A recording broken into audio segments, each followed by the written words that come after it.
Assalamu alaykum. Kitap o'qish munbiri Avlodlar torbetiga xush keldingiz. Mening ismim Nuriya Rahman.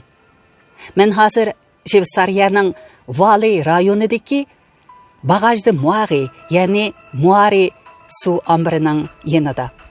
Bu yerning dengiz yuzining egizligi 2500 metrdan oshadi. Oldi bilan atrofdagi bu go'zal manzarlardan biroz bahra elanlar.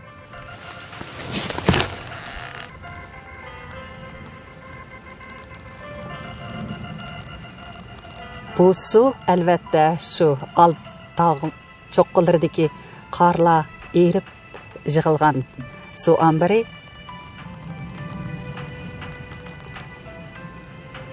Odatda yana 1-2 haftadan keyin bu yoqlarga kelamaymiz, chunki qor yig'ib ketgandan keyin yo'llar etilib ketadi. Shunga bugungi bu fursatdan foydalanib, shunday chiroyli manzarada bir esil asarning birini o'qib beray deb bu yerga kelib tayyorlanib o'tiribdiman. Mana shu go'zal manzarada tog'ning sop salkin havosida alt tog' tizmalarining bag'rida o'tirib, sizlarga bugun nihoyatda go'zal bir muhabbat hikoyasini o'qib berishni boshlayman. Hayotda muhabbat hikoyalari har xil bo'ladi. Ba'zida ko'ngillik bo'lsa, ba'zida nihoyatda hasratlik bo'ladi. Ba'zida bir mezgillik bo'lsa, ba'zida mangulik bo'ladi. Ba'zida chin, haqiqiy bo'lsa, ba'zida nihoyatda saxta bo'ladi. Sizlarga o'qib bermoqchi bo'lgan bu muhabbat hikoyasi odatdagi bir kishining muhabbat hikoyasi emas. Balki Uyg'urlardan chiqqan 21-asrdagi birdan bir faylasuf, danliq shoir, yozuvchi, ataqliq ma'arifchi professor Abdushukur Muhammad ibnning muhabbat hikoyasi. Qo'limda Abdushukur Muhammad ibnning Yorqin aslamalar, men va mening xalqim degan bu kitob turibdi. Bu kitobni Aziz Ataullah Sartekin nashrga tayyorlagan Şinjan Xalq Baş Nashriyati, Şinjan Fan Texnik Nashriyati 2013-yili nashr qilgan. Bu kitob 2 bo'limdan tarkib topgan bo'lib, birinchi bo'limi marhumning kasbiy hayotiga munosabatlik qisqacha tarjimali. Ikkinchi bo'ligi bo'lsa, ya'ni Azgulik malaikasi degan bu bo'lim marhum olimimizning muhabbat hikoyasi. Men oldi bilan mana shu muhabbat hikoyasini o'qib beray deb o'yladim. Albatta bu asar xeyli uzun, shunga bir necha bo'limga bo'lib o'qib berman. Ma'qul, amsa boshlaylik. Qalam tavratkichining so'zi. Azgulik insoniyatning qadim zamonlardan buyanqi seg'inish obyekti va talpingan ma'naviy kamolati. Oq ko'ngillik, pok aql va sog'lom hissiyot. Insonparvar, hisdoshlik, samimiyat, sadoqatlik aqida. Halol turmush istili, vijdoniy iftixor, qattiq or-nomus qarishi, kamtar ijtihotlik, so'lmas ruh qatorliq oliyjanob xislatlar birla azgulik degan iboraga mujassamlashgan. Azgulikning inson xarakteridagi baxtiyor fazilat ekanligini faqat qabohat ichida ingrigandan keyinla texmo bevosita his qilish mumkin. Malaik muqaddas Tangri huzuridagi farishtadan iborat. Xalq afsonlarida, jumladan muqaddas kitoblarda ilohiyat diyoridan kishilik dunyosiga aql va insof targ'ib qilib, muruvvat va nijotiyat beg'ishlab tushgan malaiklar haqidagi rivoyatlar so'zlanadi. Azgu bilan malaik har ikkisi ayrim tilga ilingandimu, dilga sehrlik, afsunkor, muqaddas tuyg'u nur to'kadi. İnsan har qancha bo'lsa-mu bu ikki iborani tilda takrorlab turib, qabohat yo'liga oyoq besishi mumkin emas. Chunki u qalb dunyosidagi nurona quyoshdan iborat. Azgulik malaikasi degan so'zni yezib etib, birdanla zil-ziliga cho'mdim. U ikki oliyjanob iboradan tuzilgan bo'lishiga qaramay, o'z mafhumiga uchinchi, ammo tangdoshsiz muqaddas bir narsani, sharofatlik tangrini yoki ajoyib komil qutni, behoyat munavvar g'oyini yoshirib turadi. Agar biz bu tangdoshsiz muqaddas narsani qo'shib turib, azgulik malaikasi degan iboraga qayta nazar tashlasak, qalbimizda Tangri yoki qut va yoki oliyjanob insoniy g'oya, insonlik ulgisining bizga kishilik turmushidan nurona bishorat berayotganligini bayqaymiz. Ha, shundoq. U tug'ilmoq va nafas surmakda hammamizga o'xshash odam bo'lsa-mu, ammo u hayot safaridagi gul va ipor bo'yi tufayli aramizda yashab yurgan azgu malaik edi. Meningdan 7 yosh kichik va menga 37 yildan beri eng suyumli kishi bo'lib kelayotgan ajoyib ayol jins ustida yeshim 60 ga kirgandan keyinla bir qissa yezish qaroriga keldim. Darvaqa men uning nurona gul husnini dastlab ko'rganimdan keyinla u haqda lirikalar, hurmat xotiralari, keyincha ruboiylar va epizodlik aslimalar yozgan edim. 20 yoshdan keyingi o'tliq yoshlik lirikalari, uningdan keyingi hikmatlik o'tir yoshlik ruboiylari bilan bu qissa yiltizdosh bo'lsa-mu, ammo yeshim 60 ga kirgandan keyin bu qissa o'z ma'naviy xazinasining tovlanganligi bilan ayrilib tursa kerak. Kishilar hamisha qandaqdir 18-20 yosh bilan 30 yoshdan ilgirki mazgillarni ishiq muhabbat davri deyishib ko'ngan. Amaliyotda yashangandan keyingi yillardagi muhabbatga uni tanglashtirgili bo'lmaydi.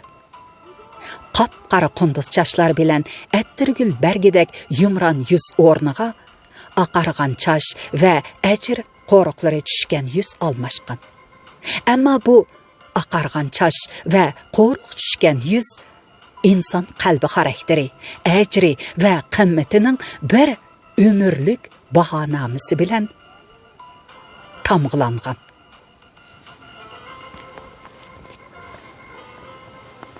Assalom o'qirman. Men azgulik malaikasini yezishga tutundim. Bu men uchun o'zimni texmi yaxshi tushunganim, o'zimning insonni tushunish, azgulik javohiratlari bilan to'lgan xazina qalb, ulgilik ayol jinsini texmi yaxshi tushunganimning ushquni bo'lish bilan u yana mening bu qissada tasvirlangan oliyjanob ruhiyat namoyandasiga bo'lgan insoniy minnatdorlik majburiyat burchimning bir oz bo'lsa-mu ifodalanishdan yongan yolqin. Darvaqa u farzandlarimning asrlar davomida olamga ko'z ochadigan navra chavirlarim va ularning chavra avirlarining pok nasabdan ilhomlanib, pok nasabdan faxrlanib, pok nasabni davomlashtirishi uchun eng yaxshi miros.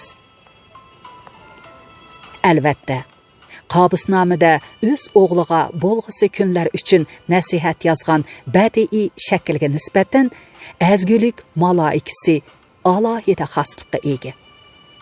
U bo'lg'isiga beg'ishlangan azgu umidni emas, balki real tasviriga aylangan azgulik namunini yozdi.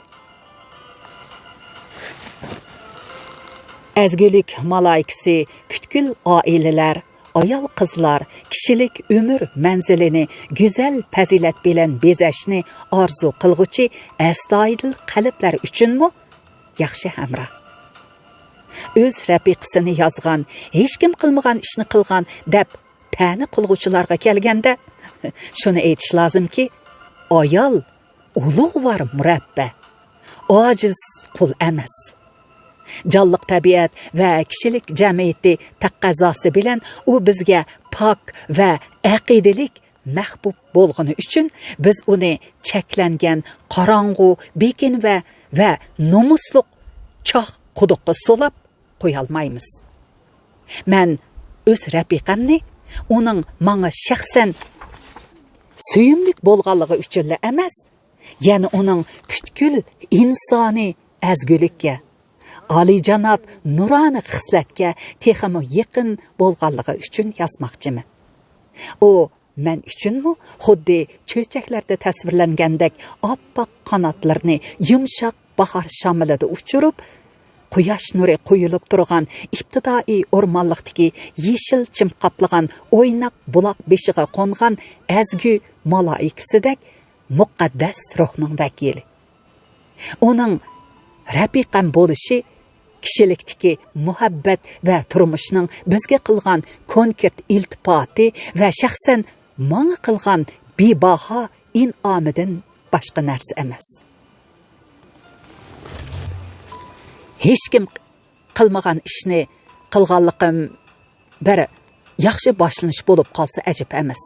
Darvaqa ota-onalarga madhiya adabiyoti bilan farzandlarga tanbiya didaktikasi ko'pchilik o'qirmanga ayon. Rafiqa shakldagi umr ham nafaslikida gavdlantirilgan o'lmas azgu xosiyatini yozmaslik nomardlik.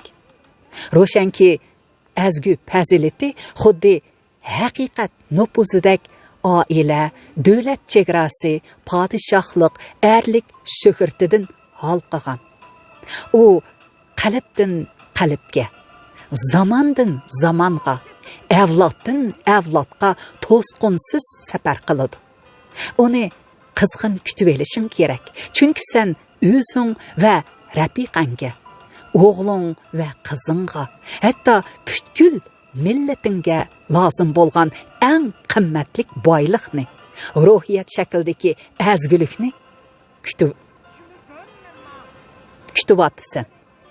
uning bo'lish bo'lmasligi bilan ro'shan xiraligi xuddi zamin ustidagi quyosh va uning nurona holatiga o'xshash sana hammadan muhim. Qadimqi greklar qalam ulug' qoral, u Tangrining irodasi bilan tavraydi. 9 san'at muakkili Mosiylar qalam tavratkuchining idrokiga u yozadigan ma'nolarni vahiy qiladi deyishadi. Men afsona deb faraz qilgan bu rivoyatning tegida yotgan haqiqatni his qildim. Men faqat qalam tavratkuchi. Yozilgan jumlalar ushbu qissa bosh qahramonining azgu xosiyatlaridan tomchigan javohirat xolos. Umidim bu azgu javohiratlarning o'qirman qalbidagi yangi nurani sho'lasi, aql hissiyotini paklashtiradigan yuksak jilvasidan iborat.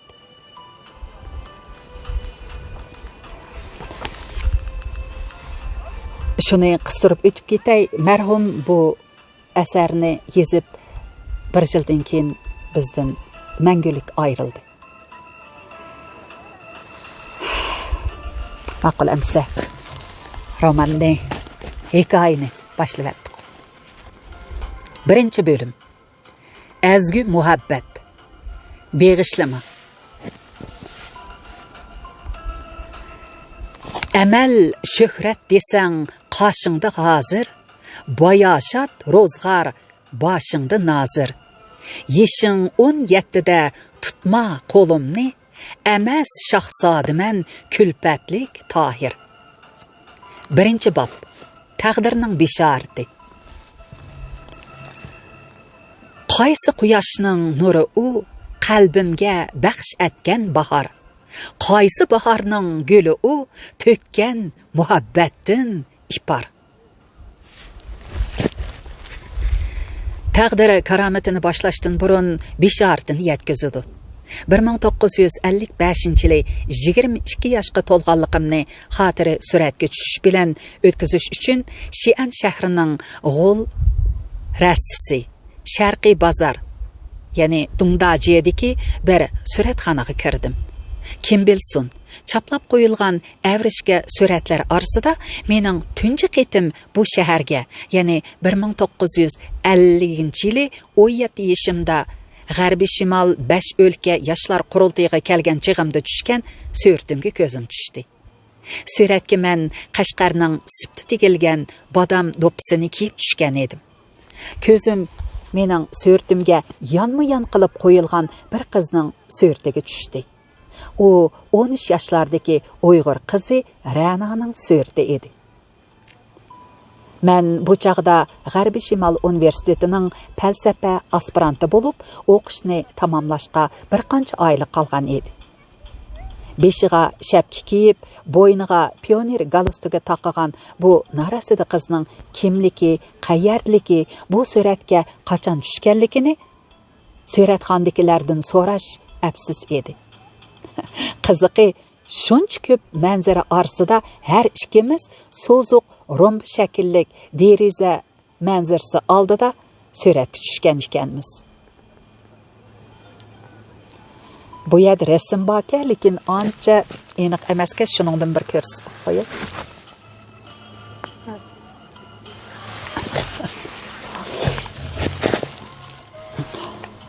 Shu yili men o'qishni tamomlab, ana maktabim Xinjiang universitetiga, u chaqda u Xinjiang instituti deb ataladi. Qaytdim. Ajoyib taqdir mo'jizlik bishoratini yana ko'rsatdi. 1955-yilning kuz fasli Urumchining janubiy etikidagi Baraqsan Ulanbay sayliqining sharqiy to'piligiga joylashgan Qizil Turna ko'li, ya'ni Xongyanchida cho'milayotdim. Birdan qizning peyi tartishib qoldimi? Ehtimolim ilgirki erkin suv uzish iqtidorini yo'qotib, suvga bir cho'kib, bir laylayotganligini ko'rib qoldim. Uni mendan burun qirg'oqdagi bir qancha yigit ko'rgan va suvga sakrashgan edi. Men ulardan bu qizga xeyli yaqin orliqda bo'lganligim uchun uni qutuldirib, odamdan xoliroq qirg'oqqa elib chiqdim. U ustiga g'ushmak qilib tikilgan ayolcha qizil ranglik suv uzish kiyimi kiygan, chechini orqasiga jilgidak tugib olgan bo'lsa-mu, xatarlik jiddiylikda chechi ot yolidek cho'g'ilib ketgan Uyg'ur qizi edi. U texi suvga cho'kib, tunjiq qolmag'ashqa tezla ho'shini yig'ib, nimadandir qo'rinib, tezdilla quchqimdan turib, "Sizga rahmat, avar qildim. Bu yerning suvi bo'rakchilik ekan-ku bilmadim", debla ijroqlab ketib qoldi. Men uni bir yerda ko'rgandek qildim. U kimdi? Urumchiga yaqinda kelgandek qilganligiga qaraganda men uni qayerda uchratdim deb o'yladim. U ko'ringidak orliqda kiyimlarini kiyib shahar tarafga qarab yurib ketdi. Men uning jiroqdagi sho'lasini u ko'zimdan g'oyib bo'lg'icha ko'zitib turdim. U g'oyib bo'lganda uni Xi'andagi suratxonada mening suratim yenida g'oyibona surat orqali ko'rganligim birdanla esimga tushdi. Tizimga bir shaplaq urdim. Hatta nemishqa men sizni ko'rgan demagandiman. Darvaqa orqasidan so'kuldab berishning o'rni yo'q edi. Yenimdagilar menga o'lishib, yoshlarda bo'ladigan chaqchaqlarni qilishdi.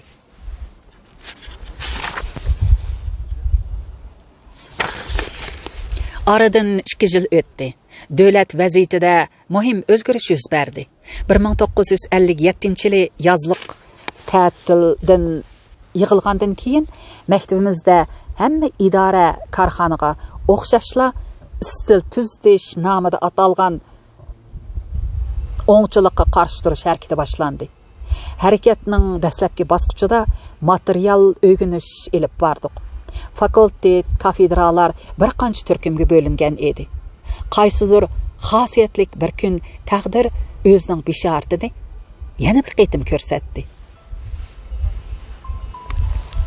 Bizning guruhimizga yangidan Beijing Usul instituti aspirantlar sinfini tamamlab kelgan yosh muallimani tonishtirishga o'rganish boshqaradigan kadr kirib keldi.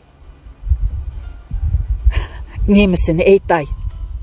Tangri yaratgan mo'jizlar ichida go'zallik ajoyib tamtiratguchi joziba va shartsiz taslim qilg'uchi qudrat. Ammo go'zalliklar ichida yana go'zallik bo'ladi. U xuddi oldingdan didor pardasini seyrib chiqqan mushu sohib jamaldek kishini aqliy muhokama va zehniy ko'zitish huquqidan birdilla mahrum qiladi.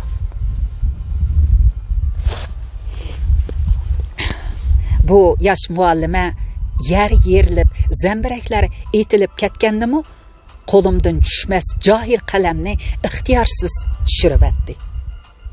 Men uning jamolida tovlanib turgan Tangri ijodiyatining eng komil hunar mahoratiga sinchilab qarashga chorasizla edim.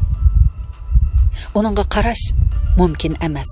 Faqat bir qitimla va birinchi qitimdala tuyuqsiz qarab, go'zallik, sehiylikning oningdagi afsunkor gulshinidan hayronlik va bearamlikqa cho'mishdan boshqa yo'lim yo'q edi. U beshiga olma uraq ranglik duxaviga oq seriq kalvotun zar bosgan do'ppa, uchisiga to'q karishnovoy kostyum yopka, putiga qora arapashinliq to'play kiygan.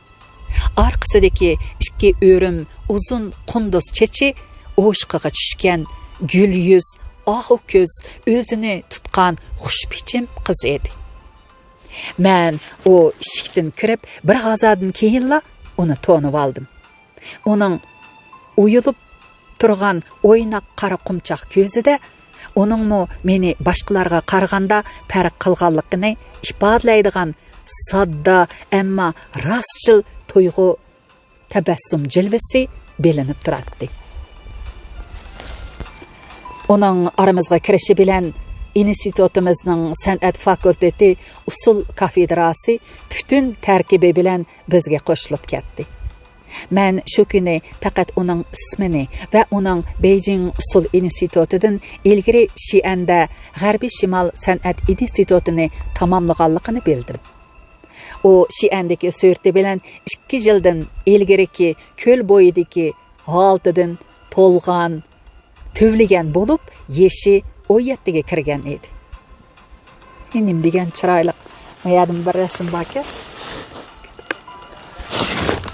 Chiroyli. Ulala. Quyosh kirib ketay dedi, quyosh kirib ketgandan keyin tog'da boshqa so'g'ib ketadi. Shuningdan yana biroz o'qiy.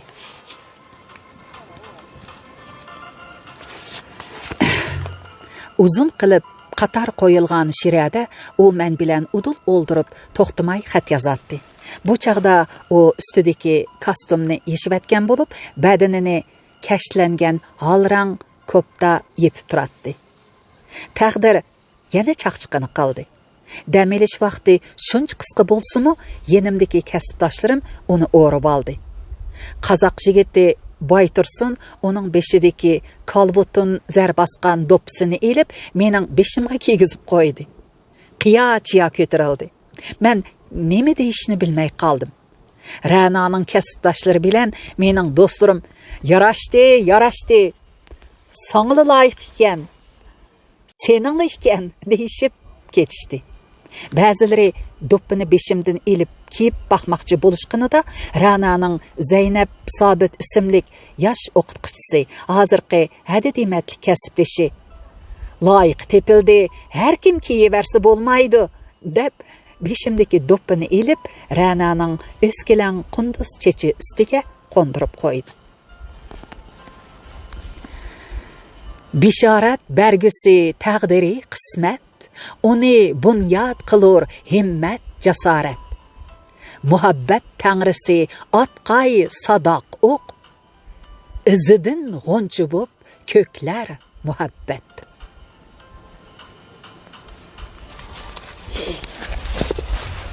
Ay, biraz su içip alayım.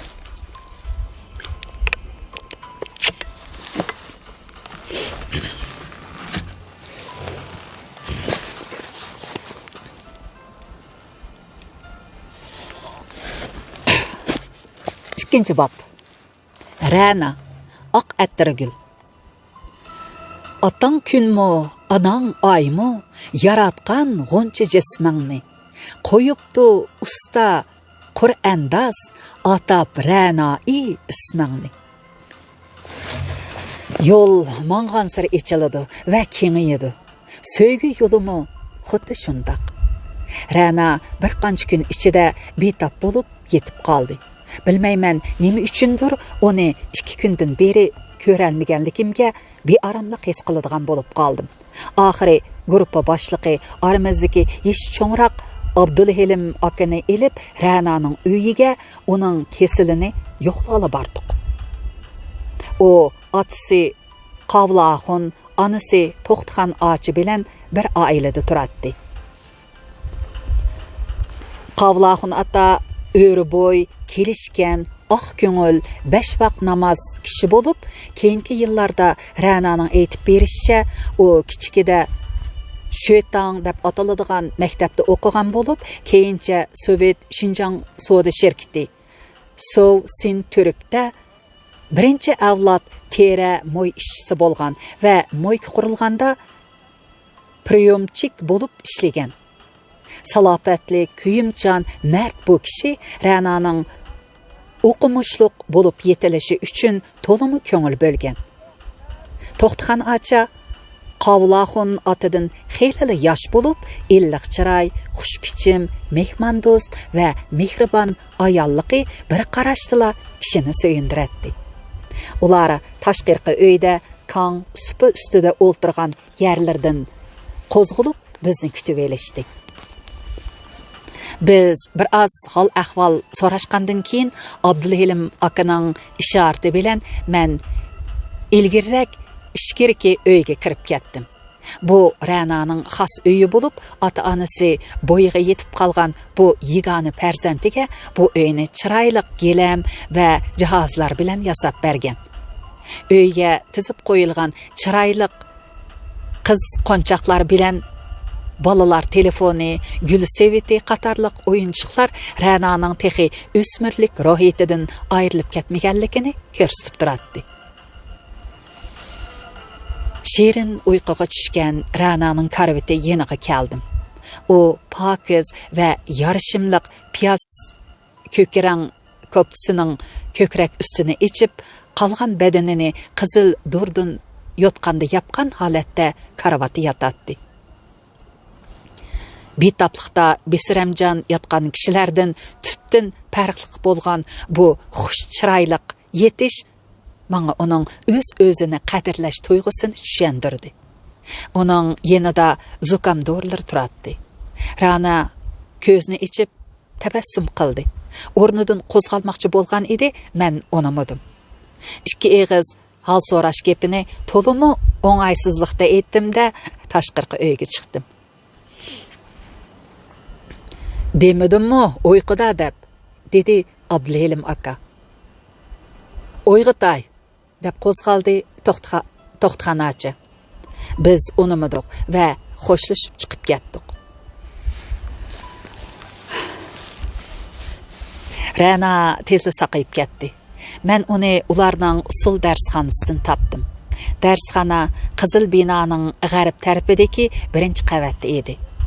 Udul tam butunlay aynak, osti taxtayliq bu sinfda Rana o'zi yolg'iz xat yozib o'tadi. Eshikdan kirishim bilan Rana tunji qitim do'stona iltimos qildi. Qalamim sunib ketdi, ushlay olmadim, dedi. Men onun bir bahane ekanligini bildimda, qo'lidagi qalamni qalamtirash bilan ushlab berdim. Ajab, yaxshi aynak ekan bu. Qani billa suratga tushib olayli, dedim men onun bilan billa aynakda ko'rinish uchun. U ustiga nepis oq navatran ko'nglak, beshiga ayni yillar odati bo'yicha oq chiman do'ppi kiygan edi. Mening ustimda oq ko'nglak, Karishnovoy shim, özüm yalangbosh edim. Rastchil aynak ikkimizga aynan ko'rsatib turadi. Uning bo'yi mendan zilva va 20 santimetrcha pakarroq bo'lib, ikkimiz g'oydekidek yigit qiz edik. Ömrümdə mundaq çoğ, mundaq köngüllük və untulğusuz suratni görməyən edim, dedim mən. O, şuğunisi bu suratni suratxanadan elib kətkili bolmaydı, dedi. Mən onun yanında uzun turuşni bizanlik deb hesapladım, ehtimalim onundan ayrılış aldı da. Undaqda bu suratxanaga pat-pat kelib suratga tushib tursam bo'lg'idek, dedim. Marhamat, dedi u sinib ishki bosug'isida meni uzatib. Dostlarım bilan Ra'naning do'stlari bizga xayr-xaliq qiladigan bo'lishib qoldi. Ulardan bir qanchasi yigit qiz bo'lishib, men bilan Ra'nani elib ayni yillardagi Büyük Baraqsan Ulanbay o'rmonligiga sayliga chiqdik. O chaqlarda unalg'u bo'lmag'achqa tambur elib oldik. Yetarlik samsa, ichimlik va dalada pishirish uchun kavobga lozimlik dori-darmak, xurishlar va foto apparat elib olgan edik. Saylimiz soyliq daraxtlar tegida, chimliq orasidagi suzuk buloq bo'yida ko'ngillik o'tdi. Men bilan Ra'na tug'ma odatimiz bo'yicha ochiq, ammo kamsiz edik. Men yigitligimga elib, to'limi ichilib, yeyilib ketishni, gap bilan maqtinib, so'rinni igilib elishni, ko'z oldimda turgan sohib jamolni maqtab, ko'klarga uchirishni va biror ilmak yoki manbasida ishqiy iboralar yoshiringan takallub gaplarni qilishni erlik qadr-qimmati va kishilik fazilatiga loyiq bo'lmagan chaqinliq deb qaraydim. Uçaqlarda Yamaliq tağ bağrida texi temir yo'l yo'q edi. Biz tağ bağırga chiqdik. Taşlar aralida möküşbek o'ynashdik. Bir chaqlarda biologiya fakultetida o'qiyotgan chaqlarimda paleontologiyalik tekshirish uchun bizni professor bu tağliqqa elib chiqqan edi.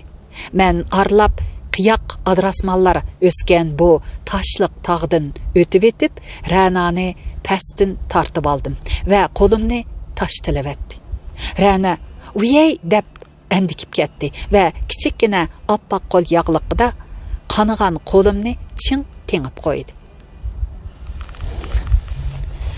Bu kichikkina qurbonlik bilan kichikkina fidokorlik o'zining tunji ifodasida qon bilan boshlandi va poklik belgisi bo'lgan oppoq qo'l yog'liqi bilan tamg'ilandi. Shunisi xotira qimmatiga egiki Ra'naning oq yog'liqida u bexabar bir rashda, uning qunduzdek bir tal chechi menga umrlik hadiya bo'lib qolgan edi.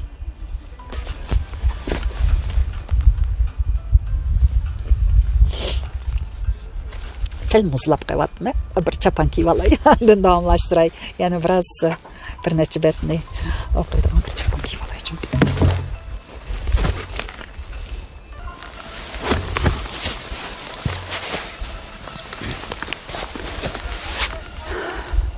Ulanbaydan qaytishqa udul yo'l bilan ketishni o'ylab yo'lga chiqdik. O chaqlarda Urumchi daryosi texi saqlangan bo'lib, odatda u yer bu yerda tarqoq sular oqatdi. Kelkun kelganda hatto mashina, ot harvlarmi o'talmay, ko'riklarni suv yalab qatnash qiyinchiligi bo'ladi. Qish kunlari hozirgi Janubiy Shinxua yo'li va Urumchi daryosi bo'yi muz bilan qoplanadi. Men maktab udulida muz ustida konki teyilib, cho'ng ko'vrikcha muz teyilib o'ynaydim. Şeirlerim arsida Şinjan Üniversiteti kölü üstüde qışta kanki oynavatkan balalar ve yaşlarını görüp, yaşlık çağlarım kanki oynağanlıqımni əslep yazgan bir şeirim barlık esimdi. Biz tarılıp eqivatkan Ürümçi deryasını ötkende oğullar kızlarını yüdüşkü toğır geldi. Nemi üçündür hemmesi ikimizni taşlap koyup soğuğa kirip ketişti. Men şemimni egiz türüp Ra'nani hapaş qilib ötüşümge toğır kelgen edi. Amma Ra'na öz g'ururiga elip men bilen yanmı-yan su keçip ötdi. Nemi üçündür qırgaqtiki dostlarımız suğa taş etip yürüşümüzni qiyinlaştıratdı. Men suğa yıqılıp düşmeslikке tirişatdım. Ahiri qırgaqqa chiqdik. Biroq balalar bizni shu holatda ikki gulxan arasidan o'tmagicha qo'yib berishmadi.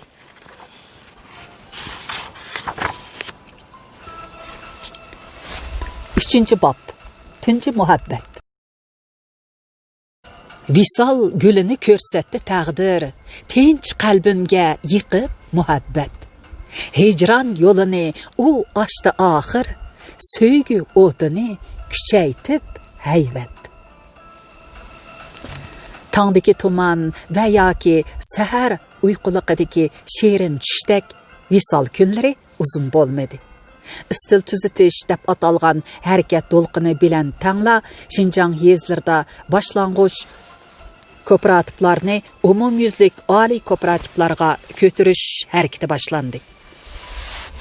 Meni Ma'rif Naziri Osman Ziya istil tuzish bo'yicha avtonom rayonning rahbarlik qilish guruhisining maktabimizdagi nuqtaga tushgan vakili salohiyati bilan Janubiy Şinjan yezlariga berishimni uqtirdi.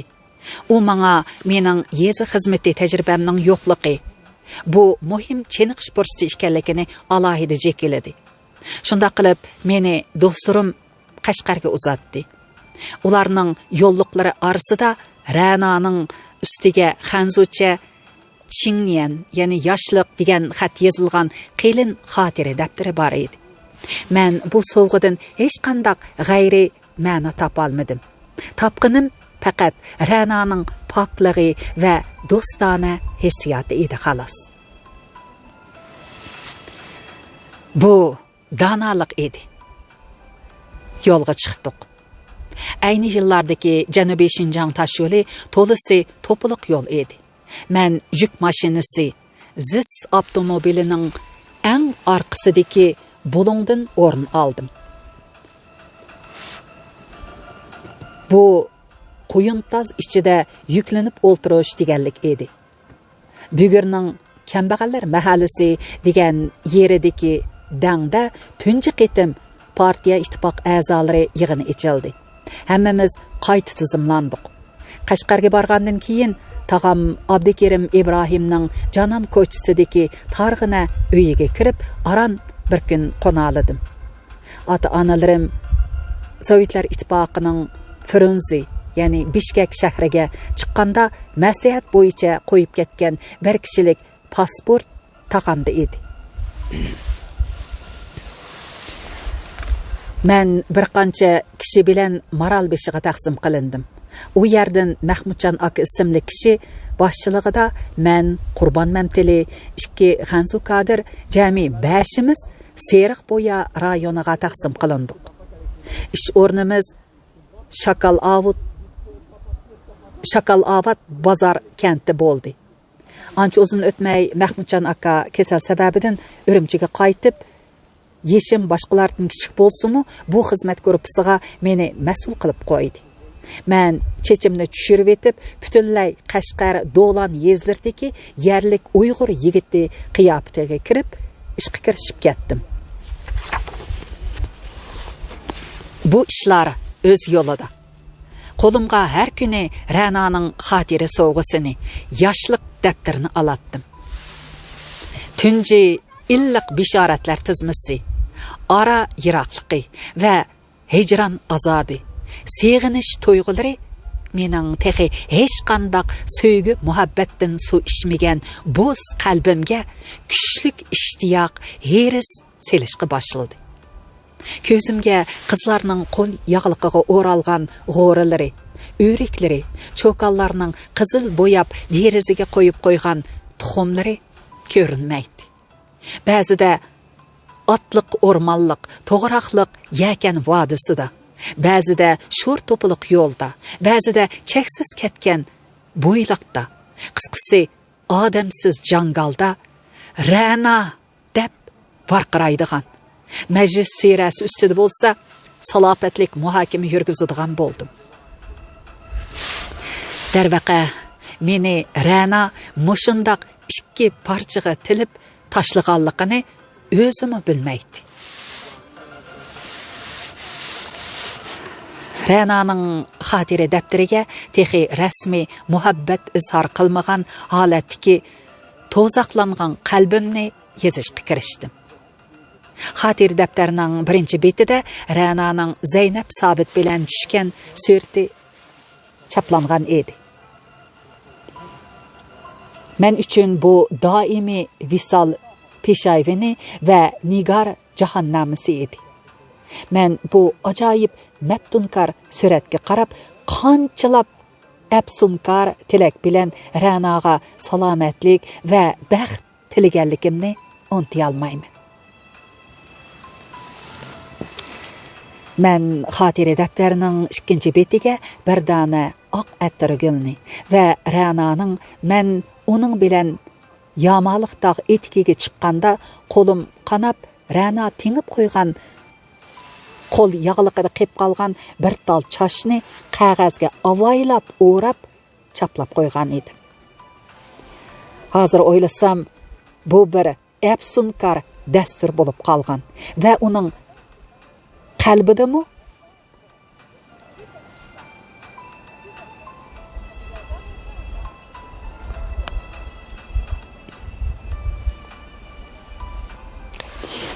Hozir o'ylasam, bu bir afsunkar dastur bo'lib qolgan va uning qalbidami men to'g'riliq o'ylanmasa bo'lmaydigan illiq hesdoshlik tuyg'usini chiqildirgan bo'lsam kerak.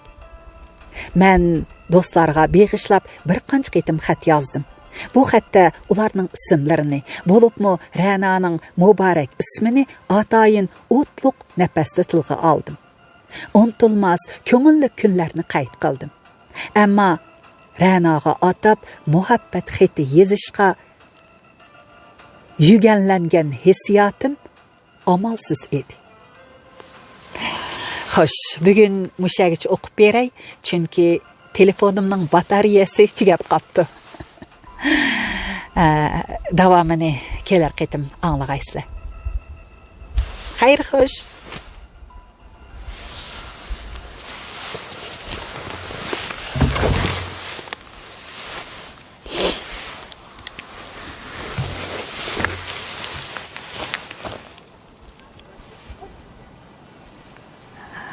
Mana. Kun bağ vaqti bilan kun o'tlagan vaqt o'xshamaydi manzarasi. Yanada shundoq chiroyli. So beautiful.